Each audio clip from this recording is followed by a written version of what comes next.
மணி tax நேயர்களுக்கு வணக்கம். இன்னைக்கு திரை விமர்சனத்தை நம்ம பார்க்க போற படம் ராஜாக்கிளி. இந்த படத்துல தம்பி ராமையா முதன்மை கேரக்டர்ல நடிச்சிருக்காரு. அவரு கதை, வசனம், பாடல்கள், இசை இது எல்லாத்தையும் பார்த்திருக்காரு. அவங்க மகன் உமாபதி ராமையா இந்த படத்தை டைரக்ட் பண்ணியிருக்காரு. மகன் டைரக்ட் பண்ண அப்பா ஹீரோவா நடிச்ச அந்த படம். இந்த படத்தினுடைய கதை என்ன? முருகப்பா குரூப் ஆஃப் கம்பெனிஸ், இது தம்பி ராமையானுடைய கம்பெனி. இவர் எந்த பிஸ்னஸ் ஆரம்பித்தாலும் பயங்கர கிராண்ட் சக்ஸஸ் ஆகுது. பெருசாக படிக்காதவர் உலகம் முழுசும் நிறைய பிஸ்னஸ் ஆரம்பிக்கிறாரு. இந்த பிஸ்னஸ் ஆரம்பிக்குள்ள புதுசாக ஒரு டெக்ஸ்டைல்ஸ் பிஸ்னஸ் ஆரம்பிக்கலாம் அப்படின்னு அவருக்கு அவங்க ஜோசியர் அவங்க வெல்விஷர்லாம் சொன்னோன்னே ஆரம்பிக்கிறாரு. இதனால் இவருக்கு பெண்களுடைய பழக்கம் ஏற்படுது. ஏன் பெண்களுடைய பழக்கம் ஏற்படுது அப்படின்னா, இவருடைய மனைவி தீபா சங்கர் இவங்க இவரை எப்போ பார்த்தாலும் பயங்கர டவுட் பண்ணிட்டு இருப்பாங்க. இவர் ஒர்க்குக்காக காலையில் போயிட்டு நைட்டு வரதுனால இவர் பல பெண்களோட தொடர்பில் இருக்காரு அப்படின்னு இவங்க பொய்யா நினச்சிக்கிட்டு இவர் சந்தேகப்பட்டுட்டே இருப்பாங்க. 10 வருடமா மனைவி கிட்ட இருந்து எந்த ஸ்பரிசமும் எதிர்பார்க்காத தம்பி ராமையாவுக்கு பெண்களுடைய நட்பு கிடைச்சோன்னா அவர் எப்படி மாறுறாரு, அவர் வாழ்க்கை பயணத்தினுடைய முடிவு என்ன அப்படிங்கிறதா இந்த படத்தினுடைய கதை.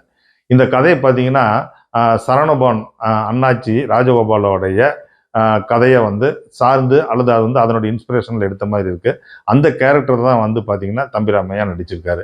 தம்பி ராமையா ஒரு பெரிய சீனியர் ஆர்டிஸ்ட்டு. அவர் இந்த கதையை சூஸ் பண்ணி நடிக்கும்போது தனக்கான கேரக்டரை இவரே எழுதிக்கிட்டதுனால இவருடைய கேரக்டர்ஸ் நல்லாவே பண்ணியிருக்காரு. ஆனால் ஃபர்ஸ்ட் ஹாஃப்ல பார்த்தீங்கன்னா ரொம்ப ட்ராமாத்தனமாக இருக்கும். எல்லாமே கட்டாக வரும். அந்த ட்ராமாத்தனத்தினுடைய டைலாக் அதுக்கு தகுந்த மாதிரியே பேசியிருப்பாங்க. பெர்ஃபார்மன்ஸ் அது மாதிரியே இருக்கும். ஆனால் செகண்ட் ஹாஃபில் பார்த்தீங்கன்னா இவருடைய பெர்ஃபார்மன்ஸு இவருடைய ஆக்டிங் எல்லாம் ரொம்ப பிரமாதமாக பண்ணியிருக்காரு. செகண்ட் ஹாஃப் ரொம்ப விறுவிறுன்னு போகுது. அடுத்தது என்னன்னு நம்ம எதிர்பார்க்குற மாதிரி. பட் ஆனால் இது எல்லாம் இளைஞர்களுக்கான கதையா இளைஞர்களுக்கான காட்சியானா இல்லை. ஒரு 50+ ஒரு மனிதன் எந்த மாதிரியான வசதி வாய்ப்புகள்லாம் வந்த பிறகு எந்த மாதிரியான சபலத்துக்கு உட்பட்டால் அவன் என்ன மாதிரியான நிலைக்கு ஆளாகிறான் அப்படிங்கிறத அவங்களுடைய பாயிண்ட் ஆஃப் வியூ சொல்லியிருக்கிறதுனால இது எல்லாருக்குமே இது பொருந்துமா அப்படிங்கிறது ஒரு பெரிய கேள்விதான்.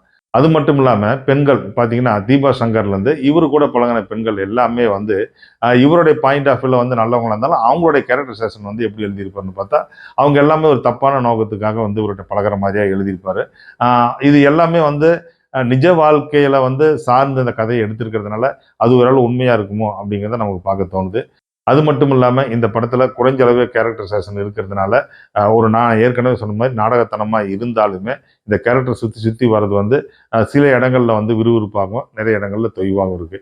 இந்த படத்துல இவர் செஞ்சிருக்க வேண்டியது என்ன அப்படின்னு பாத்தீங்கன்னா, ஃபர்ஸ்ட் ஹாஃப் ஒரு பொய்டிக்கான லவ்வோ அல்லது அந்த ரிலேஷன்ஷிப்பை கொஞ்சம் இப்போ இருக்கிற ட்ரெண்டிங்கு தகுந்த மாதிரி கொஞ்சம் மாடர்னாக காட்டியிருந்தா இப்போ இருக்கிற யங்ஸ்டர்ஸும் பார்த்துருப்பாங்க. பெண்கள் மேல் ஏற்படும் சபலத்தினால ஆண்கள் எந்த மாதிரியான முறையற்ற சபலம், அதனால ஆண்கள் எந்த மாதிரியான சங்கடத்துக்கு ஆளாகிறாங்க, அவங்க எந்த மாதிரியான அழிவு பாதையை நோக்கி போறாங்க அப்படிங்கிறத அந்த படத்தினுடைய கதை. இதுல அன்பாலயம் அப்படிங்கிறத சமுத்திரக்கனி நடத்திக்கிட்டு இருப்பாரு. இவர் தான் தம்பி ராமையா மனநிலை பாதிக்கப்பட்டோன்னா கூட்டிகிட்டு போய் ரெஸ்கியூ பண்ணி அவர் இவரை மட்டும் இல்லாமல் நிறைய பேர்த்த வச்சு அங்கே பாதுகாத்துட்டு இருப்பாரு. அவருடைய கேரக்டரைசேஷனுக்கான பேக்ரவுண்டோ மற்றது பெருசாக இல்லை. பட் அவர் பார்த்தோன்னே நமக்கு தெரியும் இல்லையா, தமிழ் சினிமாவில் நல்லவனா யாருப்பா சசிகுமார், அடுத்து சமுத்திரக்கனி, அடுத்து வாதியார்னா யாருப்பா, அப்பானா யாருப்பா அப்படின்னு சொன்னால் நம்ம டக்குன்னு என்ன சொல்லுவாங்க எல்லாமே இப்போ சமுத்திரக்கனி போடு அப்படிங்கிற மாதிரி தான். இவருக்கு எந்த பேக்ரவுண்டும் தேவையில்லை. இவருடைய கேரக்டரைசேஷன் அது மாதிரி தான் இருக்குது. இந்த படத்தை ஒரு புது அனுபவத்துக்காக போய் பார்க்கணுமா அப்படின்னா அது இல்லவே இல்லை. 50+ உள்ளவங்க இந்த படத்தை பார்த்தா யாருக்கெல்லாம் எந்த மாதிரியான தப்பான சபலங்கள் இருக்கோ அவங்களுக்கு இந்த படம் ஒரு சொல்யூஷன் கொடுக்கும்.